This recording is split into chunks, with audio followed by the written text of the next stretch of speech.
Volodymyr Zelensky en Pologne, après un gros contrat passé avec Washington.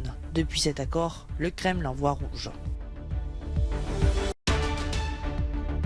Un week-end de Noël marqué par les grèves en Europe. Des deux côtés de la Manche, cheminots et personnels soignants réclament de meilleurs salaires. Il serait bel et bien le principal responsable des événements au Capitole. Un rapport de la commission d'enquête sur l'assaut accable Donald Trump.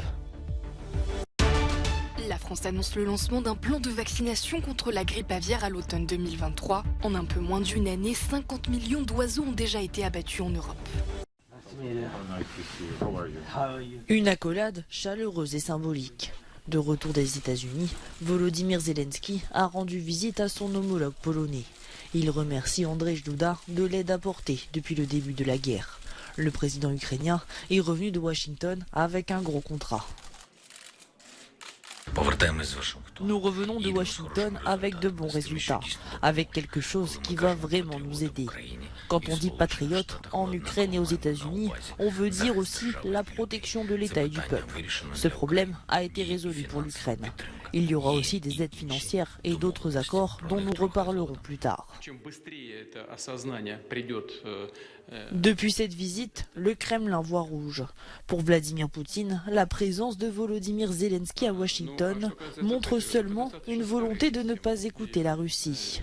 Le président russe minimise cet accord et assure que son armée est prête à faire face au système de défense antiaérienne patriote que les États-Unis vont fournir à l'Ukraine.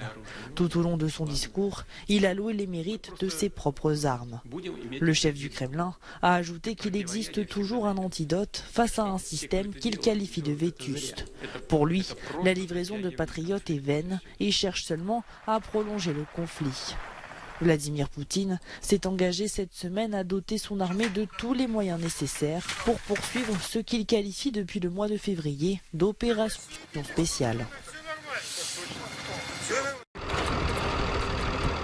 C'est une visite que les habitants de Tchernihiv, au nord-est de l'Ukraine, attendaient depuis de longs mois.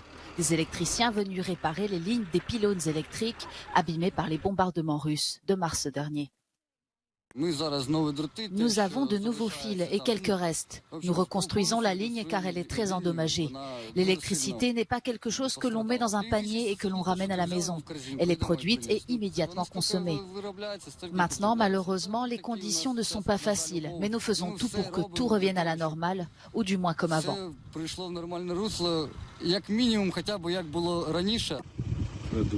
Des travaux régulièrement menacés par les bombardements russes. Les habitants doivent désormais s'adapter aux pannes de courant quotidiennes. Quand c'était pendant 5 minutes, ça allait. Peut-être que quelqu'un a chargé son téléphone. Un jour, je suis rentré et mon petit-fils était là. Guerre ou pas guerre, il avait besoin du téléphone. Et il m'a dit « Grand-père ». Et puis, il me saute dans les bras et me dit « Merci, il y a de la lumière ». Ça m'a mis la larme à l'œil. Cette semaine encore, une nouvelle attaque de drones russes a provoqué des coupures d'électricité dans 10 régions ukrainiennes. À Kiev, un tiers des habitants n'a pas de courant et de chauffage. Un réveillon de Noël marqué par les grèves en Europe. En France, la SNCF se veut rassurante. Malgré le préavis de grève déposé pour les week-ends de fêtes de fin d'année, au moins 2 trains sur 3 circuleront les 24 et 25 décembre, selon la direction de SNCF Voyageurs. Certains passagers se tournent vers d'autres moyens de transport. Avions, covoiturage, grandes lignes de bus, la demande est très forte et les prix s'envolent. De l'autre côté de la Manche, les cheminots britanniques entrent eux aussi en grève, aux côtés des infirmières et des ambulanciers. Une mobilisation historique pour demander une hausse des salaires et de meilleures conditions de travail, alors que le pays fait face à une inflation de plus de 10% et une crise de son système de santé, marquée par des années de coupes budgétaires et de manque de personnel. Face au risque de voir le mouvement s'installer dans la durée, plusieurs élus conservateurs ont enjoint le gouvernement à ouvrir un dialogue plus constructif avec les contestataires. 18 mois d'enquête, un document de plus de 800 pages et un constat sans appel. Donald Trump serait bien le seul responsable de l'assaut du Capitole. D'après le comité de la Chambre des représentants chargé d'enquêter sur l'assaut, Donald Trump s'est engagé criminellement dans une conspiration en plusieurs parties pour annuler les résultats légaux de la présidentielle de 2020. Il est accusé d'avoir menti à ses soutiens, leur affirmant que l'élection lui a été volée. Il aurait ainsi embrasé une foule de partisans à Washington avant l'assaut. Donald Trump accusé également de n'avoir rien fait pour stopper ces violences. Les responsables du Pentagone hésitaient à envoyer l'armée, craignant que Trump ne donne un ordre illégal pour tenter d'utiliser les troupes dans sa tentative de coup d'État. Une charge plus symbolique que contraignante. Jamais auparavant, une commission d'enquête de la Chambre des représentants n'avait appelé à tenir un ancien président pénalement responsable. En finir avec l'épizootie de grippe aviaire la plus destructrice qu'ait connue l'Europe de toute son histoire. C'est l'objectif que s'est fixé la France pour l'automne 2023. Le ministère de l'Agriculture a annoncé ce jeudi le lancement de la première vaccination de volailles. Mais les défis sont nombreux. Le premier élément essentiel, c'est de sauvegarder le patrimoine génétique de la filière. Deuxième élément, c'est d'avoir des mesures de compensation financière, d'indemnisation qui aillent suffisamment vite pour ne pas tellement affaiblir les trésoreries que des gens soient obligés d'arrêter leurs activités. Côté éleveur, on souffle un peu après cette annonce. Aujourd'hui, on a un ministre qui nous a rassurés un petit peu parce qu'on voit vraiment un calendrier derrière qui ne va jamais assez vite par rapport à nous en tant qu'éleveurs, mais sauf au moins qui est programmé avec vraiment une prise en compte de l'ensemble des difficultés qu'il peut y avoir sur son chemin. Mais la France ne peut agir seule et son plan dépend d'autorisation au niveau européen et international. Fin février, une réglementation adoptée par les 27 et autorisant le principe de la vaccination devrait entrer en vigueur. Il faut également s'assurer que les pays importateurs acceptent toujours d'acheter des poulets vaccinés au risque de mettre en danger tout un secteur. Au total, en Europe, 50 millions d'oiseaux ont déjà été abattus entre octobre 2021 et septembre 2022.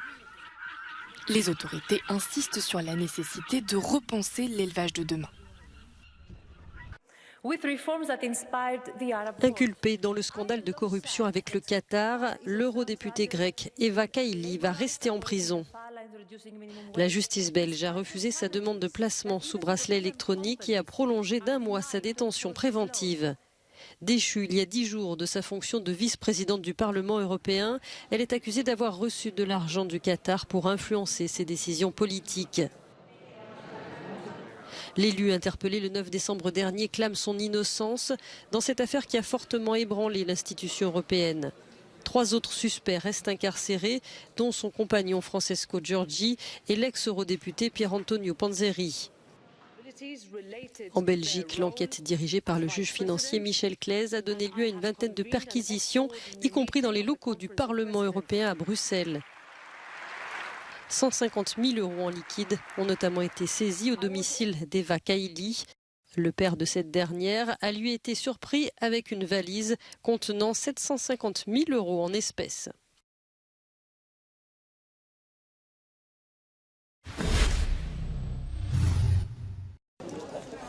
Les Autrichiens se serrent la ceinture cet hiver et dépensent moins pour leurs cadeaux de Noël. Selon les estimations des professionnels du secteur, le budget moyen des ménages a baissé de 15% pour ces fêtes de fin d'année.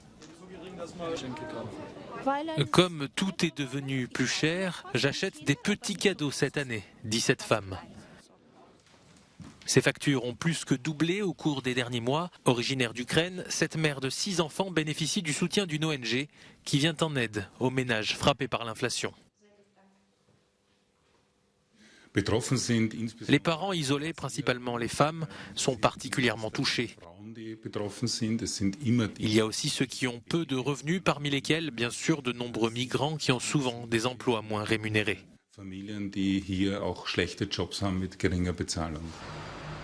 Ce climat complexe ne fait pas les affaires des commerçants qui sont parfois obligés de se séparer de leurs salariés. D'un côté, les dépenses des commerces explosent et de l'autre, les revenus diminuent parce que le pouvoir d'achat de la population baisse. Nous avons certainement encore quelques mois difficiles devant nous. Nous devons réduire nos succursales.